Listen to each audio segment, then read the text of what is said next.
என்னடா இது வடக்கிழக்கு அந்த சோதனை மாதிரி வெயில் போட்டு கொளுத்துன்னு கொளுத்திக்கிட்டு இருக்குங்க. வீட்டுக்கு சாப்பிட போகலான்னு மதியான டயத்தில் கிளம்பி போனால் சரியான டிராஃபிக்குங்க. அங்கிட்ட இங்கிட்ட என்ன டிராஃபிக்னே தெரியல. எங்கே தான் போகிறாங்க எங்கே தான் வர்றாங்கன்னே தெரியல. ராமேஸ்வரத்தில் வண்டிகள் அதிகமாயிருச்சு. இப்படியே போயிட்டு இருந்துச்சுன்னா வண்டி நடக்கக்கூட இடம் இல்லாமல் போயிடும் போல். இதாங்க ரூட்டு, இதுதான் கதை. இப்படியே போயிட்டு இருந்தோம்னா நிறைய ஹோட்டல்ஸ் இருக்குது. நல்லா சாப்பிட்டுட்டு தெம்பாக தெரியலாம். பட்டு யாராவது எதையாவது சாதிக்கணும்னு நினைக்கும் போது தான் குறுக்க யாராவது வர்றாங்க. அது சரி, இப்படிலாம் டிராஃபிக்கை பார்த்தீங்களா, எவ்வளோ வண்டிகள் ரோட்டில் நிற்கிது. வெயில் வேறு அடித்து கொளுத்துதுங்க. இது வெயிலுக்கு என்ன தான் பண்ணுறதுன்னு தெரியல.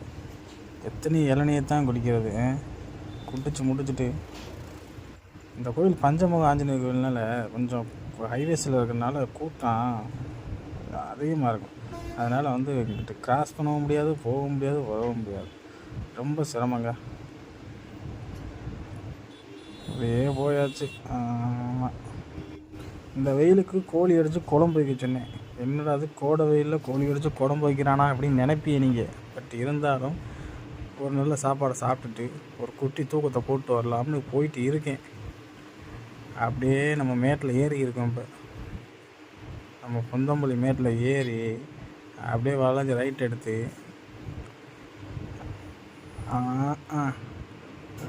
நம்ம வளையன்னு நினைக்கும் போது தான் யாராவது வருவா. அவ்வளோதான், பார்த்து கவனமாக வளையணும்.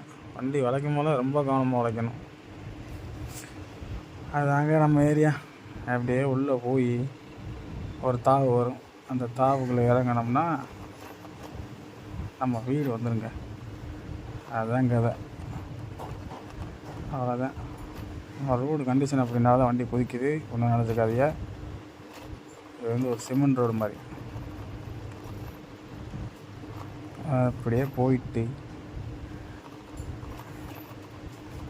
இந்த டர்னிங் இருக்கும், கவனமாக போகணும். அதனால் அப்படியே போயிட்டு வந்தாச்சு. சரி, நம்ம வீடு பக்கத்தில் வந்துருச்சு. பாய் சாப்பிட்டுட்டு ஒரு தூக்கத்தை போட்டுட்டு எந்திரிச்சு வேலைக்கு போகணும். ஓகேவா? பாய். நெக்ஸ்ட் விலாகில் பார்க்கலாம். நிறைய விலாக் வீடியோ போட போகிறேன் இனிமேல்.